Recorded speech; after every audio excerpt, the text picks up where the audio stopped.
पूरे यूट्यूब पर ढूंढ लीजिएगा, कहीं नहीं मिलेगा इस तरीके का आइडिया मटर छीलने का। चार्जर से क्या कभी आपने मटर को छीला है? नहीं ना। तो आप एक बार इस वीडियो को पूरा देखिए और इसका पूरा फ़ायदा उठाइए। और भी टिप्स एंड ट्रिक्स हैं जो आपके टाइम और पैसे की तो बचत कराएंगे ही साथ आपको और भी स्मार्ट बना देंगी। तो एक स्मार्ट लेडीज़ के लिए ये वीडियो बहुत ही इंपॉर्टेंट है, ज़रूर देखिएगा। चलिए देख लेते हैं कि कैसे हमें फॉलो करना है इन सारे टिप्स को। तो यहाँ पर मैंने कुछ मसाले लिए हैं जिसमें हल्दी पाउडर है और अजवाइन है। तो हम जब भी मसाला लेते हैं तो ज़्यादा छोटा पैकेट नहीं लेना चाहते हैं, क्योंकि छोटे पैकेट में क्वांटिटी भी कम रहती है और पैसे भी ज़्यादा लग जाते हैं। मगर बड़ा पैकेट लेने पर फ़ायदा ये होता है कि क्वांटिटी भी ज़्यादा रहता है और पैसा कम लगता है। मगर हम क्या करते हैं, घर में ले आते हैं और मसाले को कंटेनर में फिल करते हैं, तो कंटेनर फुल हो जाता है और मसाले थोड़े बहुत पैकेट में बच जाते हैं। फिर उसे हम ऐसे ही रख देते हैं तो उसमें हवा लगता है और मसाला ख़राब होने का चांस रहता है। एक्सपायरी डेट तो लंबा रहता है मगर हवा लगने की वजह से वो ख़राब होने लगता है। तो आप क्या करें वो बताने वाली हूँ। पहले तो आप बड़ा ही पैकेट लीजिए ताकि आपका मसाला बिल्कुल भी ख़राब भी नहीं हो और आपका पैसा भी वेस्ट नहीं हो। तो अब हम यहाँ पर हल्दी पाउडर को फिल कर ली हूँ जार के अंदर, और देखिए आधा से ज़्यादा हमने इसमें फिल कर दिया है। और कांच का जार है तो इसे ऐसे टैप करने के लिए कपड़ा ज़रूर नीचे लगाएं, नहीं तो सीधा आप फर्श पर अगर टैप करेंगी ना तो ये इसमें क्रैक आ जाएगा। तो अब ये फिल तो हो गया मगर पैकेट में थोड़ा हल्दी पाउडर बच गया है, थोड़ा नहीं 1/4 भाग बच ही गया है। तो अब इसे क्लिप लगा के रखती हूँ ना तो भी ये हवा थोड़ा बहुत लीक होता है और रेगुलर खोलने वाला चीज़ नहीं है, क्योंकि इतना हल्दी पाउडर तो 4-5 महीने चलेंगे। अब बाकी का क्या करेंगे, ऐसे ही रखेंगे? नहीं, चलिए बताती हूँ। और यहाँ पर अजवाइन को भी मैंने जार में फिल कर लिया है, ये भी बच गया है। अब इसको भी हमें सील करना है। सील करने का जो तरीका बताऊँगी ना बहुत ही बढ़िया है, आप ट्राई करके ज़रूर देखिएगा और ज़रूरत भी पड़ने वाला है आपको।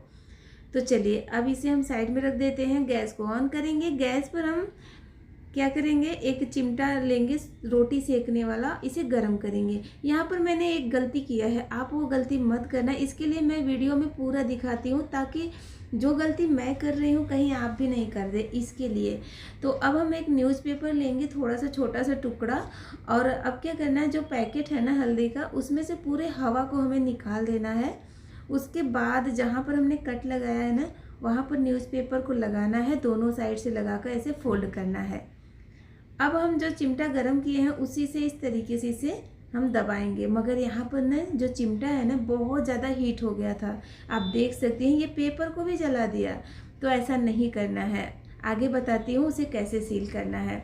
आप ना चिमटा को हल्का गरम कीजिएगा, बस इतना जितना कि वो प्लास्टिक को पिघला सके। ऐसा मत कर दीजिएगा कि वो प्लास्टिक को गला ही दे एकदम। और यहाँ पर देखिए हल्का गर्म रहने के बाद ये बहुत अच्छे से पैक कर दिया। और यहाँ पर मैंने सिर्फ एक बार ही उसे गर्म किया और मैंने 3 पैकेट को उसी से सील किया। तो चिमटा बहुत ज़्यादा गर्म था और देखिए पीछे का दोनों पैकेट एकदम अच्छे से सील हो गया। यहाँ पर एक सौंफ का पैकेट है उसे भी मैंने किया। फिर से हल्दी के पैकेट को कर लेती हूँ और देखिए एकदम अच्छे से लास्ट में हो गया। तो बस हल्का गर्म करिएगा और बहुत ही अच्छे से ये सील हो जाता है, आपको प्रेस वगैरह उठाने की ज़रूरत नहीं पड़ेगा। और देखिए एकदम बढ़िया से हो गया ना। तो इस तरीके से आप अपने मसाले के पैकेट हो, अनाज के पैकेट हो, बहुत अच्छे से बंद कर सकती हैं। घर में किसी मशीन की ज़रूरत नहीं है। हम हाउसवाइफ हैं, कुछ ना कुछ जुगाड़ कर ही लेते हैं। और हमारे जो किचन है ना हमारा, उसके अंदर बहुत सारी दवाइयाँ भी रहती हैं आयुर्वेदिक, और बहुत सारे जुगाड़ भी होते हैं। तो इस तरीके से आप कर सकती हैं। आई होप आपको पसंद आया होगा। चलिए बढ़ते हैं अगले टिप की तरफ। तो यहाँ पर अगला टिप मेरा ऑरेंज को लेकर है। अभी सर्दी के दिनों में ऑरेंज बहुत ही अच्छा मार्केट में आता है और इसे खाना भी बहुत ज़्यादा पसंद भी किया जाता है। और इसमें विटामिन सी भरपूर मात्रा में रहता है, बच्चों को भी देना चाहिए। इम्यूनिटी पावर भी स्ट्रांग होता है और उनकी स्किन भी अच्छी रहती है। तो होता क्या है कि ऑरेंज को जब हम खाने के लिए लेते हैं ना तो इतना निचोड़ करना पड़ता है, मतलब छीलो, एक एक बीज को निकालो फिर खाओ, या बच्चों को देना रहता है तो भी निकालो फिर उनको दो, आधा जूस भी वो निकाल देते हैं। तो एक बढ़िया तरीका बताती हूँ इसे कट करके खाने का। इस तरीके से आधा आधा कट करिए। कटने का तरीका आप ध्यान से देखिएगा। उसके बाद आपको ना इस तरीके से फॉक से या फिर चाकू से ही सारे बीज को दोनों पार्ट में से निकाल लेना है। आपने देखा होगा ऑरेंज हो या नींबू, बीच में ही बीज रहता है, साइड में नहीं रहता है। अब आपको इस तरीके से ऑरेंज को कर देना है पुश, यानी नीचे से ऊपर की साइड पुश करना है, तो ये इस तरीके से खुल जाएगा। अब फॉक से या फिर स्पून से बच्चों को दे दीजिए, इस तरीके से वो खा लेंगे, बीज भी निकल जाएगा और खाने में उनको पूरा हाथ भी नहीं लगाना पड़ेगा, मतलब हाथ भी गंदे नहीं होंगे, रस भी नहीं गिरेगा, इसमें का जो जूस है वो भी नहीं गिरेगा। तो है ना कमाल का आइडिया, ट्राई करके देखिएगा। आई होप आपको ये भी पसंद आए, उम्मीद करती हूँ अच्छा भी लगा होगा। और वीडियो अच्छा लगेगा दोस्तों तो लाइक शेयर कर दीजिएगा, और भी वीडियो देखना है तो चैनल को सब्सक्राइब करके बेल आइकन को क्लिक कर दीजिएगा और हाई पॉइंट जरूर से दीजिएगा। चलिए बढ़ते हैं नेक्स्ट टिप की तरफ। तो यहाँ पर मेरे पास एक विम जेल का पैकेट है जिसे मैं फेंकने वाली थी, मगर मुझे लगा कि कुछ इसे यूज किया जा सकता है, मतलब जिसके पास नहीं है वो चीज़ तो आप इस तरीके से बना सकती हैं घर में ही। तो उसके लिए आपको क्या करना है, बस इसे खूब अच्छे से धो लेना है। मैंने पहले ही इसे धो के रख लिया था। अब इसमें आपको पानी भरना है, पूरा फिल मत करिएगा इसे ना, मतलब आधा से थोड़ा सा ज़्यादा भर लीजिएगा, पूरा एकदम भर के नहीं भरना है, ध्यान दीजिएगा। अब इसके ढक्कन को खूब अच्छे से बंद कर देंगे। उसके बाद आप इसे न फ्रीजर में रख दीजिएगा। ध्यान रखिएगा फ्रिज में नहीं, फ्रीजर में रखना है जिसमें हम बर्फ़ जमाते हैं। अब आपको इसे रख देना है 3 से 4 घंटे के लिए, और या फिर रात भर के लिए, जैसा आपके फ्रिज का टेम्परेचर होगा उस तरीके से ये जम जाएगा। और देखिए 3-4 घंटे के बाद ना ये अच्छे से सेट हो गया। और अगर आपको कहीं पर भी पेन हो रहा है और बर्फ़ की थैली चाहिए तो आप इस तरीके से आइस बैग अपने घर में ही बना सकती हैं, बिल्कुल भी लीक नहीं होता है और बहुत ही बढ़िया काम करता है। तो जिसके यहाँ आइस बैग नहीं है और ज़रूरत है तो आप इस तरीके से काम कर सकती हैं, क्योंकि इसका जो प्लास्टिक है, मटेरियल है, वो बहुत ही अच्छे क्वालिटी का रहता है, तो ये फटने का भी चांस बहुत ही कम रहता है, बिल्कुल भी नहीं फटता है। बस पानी एकदम भर के मत रखिएगा। बढ़ते हैं नेक्स्ट टिप की तरफ। तो यहाँ पर मैंने फूल गोभी लिया है, और अभी सर्दी के दिनों में फूल गोभी बहुत ही अच्छा आता है मार्केट में, मगर इसको हम लेके तो आते हैं, एक ही डर लगता है कि कहीं इसके अंदर कीड़े नहीं हो। और ज़्यादातर आपने देखा होगा कि फूल गोभी में कीड़े रहते ही हैं, और इतने छोटे छोटे बारीक बारीक भी रहते हैं, हरे हरे कलर का, कि वो दिखते भी नहीं हैं, इतने छोटे रहते हैं। तो इसको ना अच्छे से क्लीन करने का 2 तरीका आपको बताने वाली हूँ। कौन सा तरीका आपको ज़्यादा अच्छा लगेगा कमेंट करके ज़रूर बताइएगा। तो एक तो ये है कि आप सीधा गैस पर रखिए और इसे भून लीजिए, इससे आपकी सब्जी का टेस्ट भी बढ़ जाएगा और इसमें जो कीड़े रहते हैं ना वो भी मर जाते हैं। तो यहाँ पर मैंने एक तरीका आपको दिखाया, मगर बहुत ज़्यादा मैंने नहीं भुना, क्योंकि मैं इस गोभी में से सिर्फ आधा यूज करने वाली हूँ। तो जब भुनना होगा ना तो उसे पूरा आपको ख़त्म करना है, रखना नहीं है और बाकी, ठीक है, क्योंकि वो थोड़ा जल जाता है, इसके लिए अगर भून के रख देंगी तो गोभी खराब हो जाएगा। तो ये तरीका एक हो गया। और दूसरा तरीका ये है कि आप इसे कट करिए, इसके सारे फ्लावर को अलग अलग करिए, उसके बाद इसे अच्छे से क्लीन करिए। तो पहले आपको करना क्या है, देखिए इतना सिर्फ मैं यूज करने वाली हूँ, तो सिर्फ इतना कट कर रही हूँ, बाकी का मैंने रख दिया। अब इसके ना डंठल के ऊपर जो स्किन है ना उसे आपको निकालना है। इस तरीके से निकालने से ना आपकी गोभी जल्दी पक भी जाती है और टेस्टी भी लगती है, क्योंकि ये जो स्किन रहते हैं ना बहुत ही ज़्यादा मोटे होते हैं और खाने में भी अच्छा नहीं लगता है। तो आप इस तरीके से चाकू की हेल्प से इसे क्लीन कर लीजिएगा, उसके बाद कट कर लीजिएगा अपने हिसाब से, जितना बड़ा या छोटा करना है। अगर आप मंचूरियन बनाने वाली हैं तो भी ये प्रोसेस आप ज़रूर से करिएगा जो मैं आगे बताने वाली हूँ। अब इसके डंठल को हमें फेंकना नहीं है, इसका भी मैं इस्तेमाल आपको बताऊँगी। तो इसे रख देते हैं साइड में। तब तक हम क्या करेंगे, गैस को ऑन करके एक बर्तन गरम करेंगे, उसमें ना 2 गिलास पानी डालेंगे। आप अपने गोभी के हिसाब से पानी डाल लीजिएगा। अब इसके अंदर डालेंगे 1 छोटा चम्मच नमक। नमक जो रहता है ये आपके गोभी को तो क्लीन करेगा ही, साथ ही साथ गोभी के अंदर एक अच्छा सा फ्लेवर भी देगा। अब हम इसमें डालेंगे थोड़ा सा हल्दी पाउडर। हल्दी पाउडर में एंटीसेप्टिक गुण रहता है और ये हमारे गोभी को अच्छे से क्लीन भी करेगा, साथ ही साथ एक बढ़िया सा कलर भी देगा। तो आपको अगर मंचूरियन बनाना है तो भी आप ये प्रोसेस ज़रूर करिएगा, उससे आपका मंचूरियन बहुत ही लंबे टाइम तक एकदम क्रिस्पी बना रहेगा। इसे ढक दीजिए और जब उबाल आ जाएगा पानी में तो आप इसमें गोभी को डाल दीजिएगा। गोभी डालने के बाद आपको अच्छे से मिला लेना है। फ्रेंड, इस वीडियो को आप अपने फ्रेंड और फैमिली के साथ शेयर करिएगा और कमेंट करके ज़रूर बताइएगा कि मेरे वीडियो आप लोग को कैसा लगता है। तो अच्छे से मिलाने के बाद इसे ढक देंगे और 10 मिनट के लिए छोड़ देंगे। गैस को मैंने पहले ही बंद कर दिया है, जब मैं गोभी को डालने के लिए इसमें खोली थी तभी गैस को बंद कर देना है। और यहाँ पर जो इसका डंठल बचा है ना नीचे के साइड, इसके हम चारों साइड को इस तरीके से कट कर लेंगे। उसके बाद जो इसके बीच का डंठल है उसे हमें निकालना है, यानी जो वाइट वाला पार्ट है। अच्छा, किसने किसने इसे खाया है? हम लोग जब बचपन में मतलब थे ना, छोटे थे ना, तो मम्मी लोग जब इसकी सब्जी बनाने के लिए काटती थी तो हम बोलते थे ये बीच वाला ना हमें दे दो। मूली के जैसा ये खाने में लगता है, टेस्ट मतलब मूली से मिलता जुलता लगता है और बचपन में हम खाते भी थे। आजकल के बच्चे तो बिल्कुल ही नहीं खाएंगे, उनको पसंद ही नहीं आएगा। कौन कौन खाया है कमेंट करके ज़रूर बताइएगा। अब इसे अच्छे से क्लीन कर लेंगे, यानी धो लेना है। उसके बाद इसके छोटे छोटे पीस कर लेने हैं। अब आप चाहे तो इसमें आलू, टमाटर, प्याज डालकर इसकी अलग से सूखी सब्जी बना लीजिए अगर और भी ज़्यादा है तो, या फिर आप उसी गोभी की सब्जी में डालकर इसे इस्तेमाल कर लीजिए। तो मैं तो इसे गोभी की सब्जी में ही बना लेती हूँ। ज़्यादा क्वांटिटी में रहे तो आप ना आलू और टमाटर डालकर इसका सब्जी अलग से बना सकती हैं, बहुत ही टेस्टी लगता है। तो अब यहाँ पर 10 मिनट हो गया है तो मैं गोभी को पानी में से अलग कर लेती हूँ। गोभी एकदम अच्छे से क्लीन हो गया है। जो भी दवाई वगैरह डालते हैं ना, इसके ऊपर दवा भी डालते हैं कि इसमें कीड़े नहीं लगे, गोभी खराब नहीं हो, तो वो उसका भी असर ख़त्म हो जाता है और साथ ही साथ जो कीड़े वगैरह रहते हैं ना वो भी ख़त्म हो जाते हैं। तो इस तरीके से आप गोभी को एकदम अच्छे से क्लीन कर सकती हैं। और अगर आपको इसका मंचूरियन बनाना है ना तो बनाइए, एकदम क्रिस्पी बनेगा, मतलब लंबे टाइम तक क्रिस्पी रहता है क्योंकि ये थोड़ा सा सॉफ्ट हो चुका है। चलिए बढ़ते हैं नेक्स्ट टिप की तरफ। तो यहाँ पर मटर छीलने का मैं आपको तरीका बताने वाली हूँ। आप 5 से 7 किलो मटर छीलिए एकदम आसानी से, कम टाइम में। और 2 तरीके बताऊँगी, कौन सा तरीका ज़्यादा अच्छा लगा आप बताइएगा मुझे। तो यहाँ पर देखिए, मैंने ना मटर को निकाल लिया है और मेरी आदत है कि मैं ना जितना ज़रूरत रहता है उतना ही मटर छीलती हूँ। और यहाँ पर मैं आपको दिखा रही थी कि मेरे नाखून पर कट लग गया था काफ़ी ज़्यादा। मैंने पहले वीडियो आपके साथ शेयर किया है, उसमें पट्टी भी लगाया था और कुछ दिन मैंने वीडियो भी नहीं शूट किया, तो उसकी वजह से मटर छीलने में बहुत ज़्यादा प्रॉब्लम हो रहा था। तो मैंने ये आइडिया लगाया कि शायद इससे मेरा प्रॉब्लम सॉल्व हो जाएगा। तो मैंने सोचा आपके साथ शेयर करना तो बनता ही है, क्योंकि हम हाउस वाइफ का ना हाथ में कटना जलना तो लगा ही रहता है, मगर काम थोड़ी रुकता है, काम तो हम करते ही रहते हैं। हर किसी की छुट्टी होती है संडे की, मगर अपनी तो संडे की भी छुट्टी नहीं रहती है ना।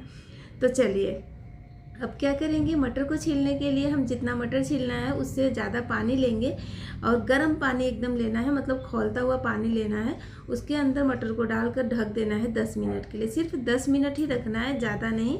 अगर आप फ्रोज़न मटर भी रखना चाहती हैं ना तो इस तरीके से करके आप इसे फ्रोज़न मटर भी बना सकती हैं, मतलब आपको डबल फ़ायदा होने वाला है। तो अब 10 मिनट के बाद हम इसमें से पानी में से मटर को निकाल लेंगे, उसके बाद इसे छीलेंगे। तो आपको लेना है मोबाइल चार्जर, और चार्जर का जो वायर है उसे अलग कर लेना है और जो इसका प्लग है वही लेंगे। आजकल तो ऐसा ही चार्जर आता है। अब आपको मटर को इस तरीके से लेना है और देखिए ऐसे चार्जर को ऊपर रख के ऐसे देखिए खींचना है। एकदम हल्के हाथ से खींचेंगे ना तो भी आसानी से ये बीज निकल जाते हैं। हल्का सा गर्म पानी में डालने की वजह से ये सॉफ्ट हो जाता है, जिससे आसानी से निकल जाता है। ये देखिए बहुत ही जल्दी होता है फ्रेंड, यकीन मानिए। अगर आप पहले कभी नहीं ट्राई की हैं तो करके देखिएगा, हाथ में लग जाता है तो भी कर सकती हैं। चलिए, कुछ लोग बोलेंगे चार्जर ही क्यों, थोड़ा सा हैवी वेट रहता है जिससे ये आसानी से ये काम कर देता है। आप चाहे तो इस तरीके का ग्रेटर का भी इस्तेमाल कर सकती हैं, आपकी चॉइस है कौन सा तरीका आपको ज़्यादा इजी लगता है। चार्जर मेरा जो है ना वो ख़राब हो चुका है, यूज नहीं होता है, इसके लिए मैंने यूज़ किया। ध्यान रखिएगा चार्जर में पानी वगैरह नहीं जाना चाहिए। तो ये हो गया दूसरा तरीका।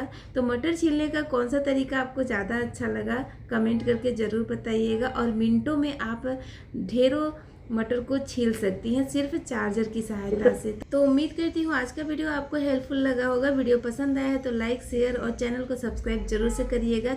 हाई पॉइंट देना बिल्कुल मत भूलिए। तो यहाँ पर आप देख सकती हैं ये जो सोफ़ा है ना, ये 10 साल पुराना हो गया है, मगर इसका कलर डार्क कलर का है, लेकिन मैं इसे क्लीन करती रहती हूँ जिससे ये एकदम अच्छे से क्लीन रहता है। और किसी भी प्रकार का वैक्यूम क्लीनर या फिर किसी बाहर से क्लीन करने वाले को नहीं बुलाती हूँ, खुद घर में करती हूँ, वो भी सिर्फ एक कांच के लीड से। तो कढ़ाई है, पैन है अपने किचन में, तो उस पर लीड रहता ही है, तो आप स्टील का भी लीड ले सकती हैं। और सोफ़ा का आप देख सकती हैं कंडीशन एकदम अच्छे से मैंने इसे क्लीन करके रखा है, बिल्कुल भी देखकर नहीं लगता है कि ये 10 साल पुराना सोफ़ा है और रेगुलर यूज भी होता है। बच्चे हैं मेरे घर में, तो आप समझ ही सकते हैं कि सोफ़ा पर बच्चे कितना उछल कूद करते हैं, है ना। तो यहाँ पर मैंने एक कांच का लीड लिया है जो मेरे पैन का लीड है। आपके पास जो भी इस तरीके का लीड है आप ले लीजिएगा, यानी कढ़ाई या पैन का ढक्कन, और एक टॉवेल चाहिए। आप जो तौलिया लेने वाली हैं उसे क्लीन करके लीजिएगा, बिल्कुल भी गंदा नहीं होना चाहिए। अब एक बर्तन में पानी लेंगे, करीब 2 से 3 गिलास के करीब। अब इसमें डालेंगे 1 छोटा चम्मच भर के बेकिंग सोडा, जो हम अपने किचन में खाने के लिए इस्तेमाल करते हैं ना, वही सोडा लेना है फ्रेंड। और साथ में इसमें डालेंगे थोड़ा सा विनेगर, तो करीब 5 से 10 ml के करीब विनेगर भी इसके अंदर डाल देंगे, जो सिरका रहता है वही। अब दोनों चीज़ों को खूब अच्छे से मिला लेंगे, यहाँ पर मैं हाथ से ही मिला लेती हूँ। उसके बाद आपको लेना है अपना वो टॉवेल, और टॉवेल को इसके पानी के अंदर डालकर अच्छे से भिगा लेना है। फिर उसके बाद इसे निचोड़ लेना है, यानी जितना भी एक्स्ट्रा पानी है ना उसे निकाल देना है, यानी इसमें से रनिंग वाटर नहीं गिरना चाहिए, ध्यान रखिएगा। तो यहाँ पर मैंने इसे निचोड़ लिया है। अब हम क्या करेंगे, टॉवेल को इस तरीके से फैला लेंगे। तो यहाँ पर देखिए इसको फैला लिया। अब इसके सेंटर में हम लिड को रखेंगे और इस तरीके से टॉवेल को पूरा फोल्ड करेंगे लिड के ऊपर, यानी जो ढक्कन है ना उसके ऊपर पूरा इसे फोल्ड कर देना है, जो आपका तौलिया है, और अच्छे से कवर कर देना है। और फिर ऊपर से पकड़कर जो ढक्कन का हैंडल रहता है उसे पकड़कर इस तरीके से अपने सोफ़े पर रब करना है। आप देखेंगे जितना भी धूल मिट्टी रहता है ना एकदम अच्छे से क्लीन हो जाता है। यहाँ तक कि अगर दाल सब्जी गिर जाता है ना तो उसका भी दाग निकल जाता है। चाहे कपड़े वाला सोफ़ा हो या फिर आपका रेक्जिन का सोफ़ा है, तो उसे भी सेम तरीके से क्लीन कर सकती हैं। और क्लीन करने के बाद मैं आपको इसकी हालत दिखाती हूँ, आप भी हैरान हो जाओगे। ये देखिए, तो जितना भी धूल मिट्टी गंदगी था ना सब इस तौलिए के अंदर आ गया है। आप देख सकती हैं एकदम लाइव रिजल्ट आपको दिखा रही हूँ, बिल्कुल भी यहाँ पर मैंने वीडियो को स्किप नहीं किया है। और आप खुद देख सकती हैं कि कितना अच्छे से ये क्लीन कर दिया है सोफ़े को। अब वापस से आप इसी तौलिए को इस्तेमाल कर सकती हैं वापस से पलट के। तो ये तो हो गया हमारे सोफ़े क्लीन करने का तरीका। अब चलिए देख लेते हैं कि जो तिल रहता है, सफ़ेद तिल जिसका हम चिक्की बनाते हैं, रेवड़ी बनाते हैं, उसका जो छिलका रहता है उसे कैसे निकालें। तो छिलका निकालने के लिए आपको तिल में पानी डालना है। 500 ग्राम तिल है तो 1/4 कप पानी डालिए, अच्छे से मिक्स करिए, 5 मिनट के लिए रेस्ट पर रख दीजिए। उसके बाद इस तरीके से रब करिए। मैंने पानी पहले ही डाल दिया था, कैमरा का जो बैटरी है वो ख़त्म हो गया था, इसके लिए रिकॉर्ड नहीं हो पाया। तो यहाँ पर इस तरीके से देखिए, पानी डालने के बाद जब रखेंगी ना तो इस तरीके से रहेगा, बहुत ज़्यादा पानी मत डालिएगा। और जब रब करेंगी तो धीरे धीरे इसका छिलका ना निकलना शुरू हो जाएगा और हल्के हाथ से रब करना है। और देखिए यहाँ पर मुझे थोड़ा सा कम पानी लग रहा था तो थोड़ा सा और पानी ले रही हूँ, फिर से इसमें डालूंगी और फिर से रब करना शुरू करूँगी। और फ्रेंड यकीन मानिए 10 से 15 मिनट में इसका जो छिलका है ना एकदम निकल जाता है, मतलब तिल के ऊपर जो स्किन रहता है पूरा निकल जाता है। तो यहाँ पर हुआ क्या, ये बहुत ज़्यादा लग रहा था मुझे, तो मैं इसे 2 भागों में डिवाइड कर ली, 2 थाली में रख ली और दोनों में अलग अलग करके इसे इस तरीके से मसल लूँगी। तो बस इस तरीके से आपको रब करना है। तो जब रब करेंगे तो उसके बाद आप देखेंगे, ये देखिए इसका जो स्किन है ना एकदम निकल जाएगा। ये देखिए एकदम अलग हो गया है। मैं पूरी कोशिश कर रही हूँ आपको जूम करके दिखाने की, ध्यान से देखिएगा।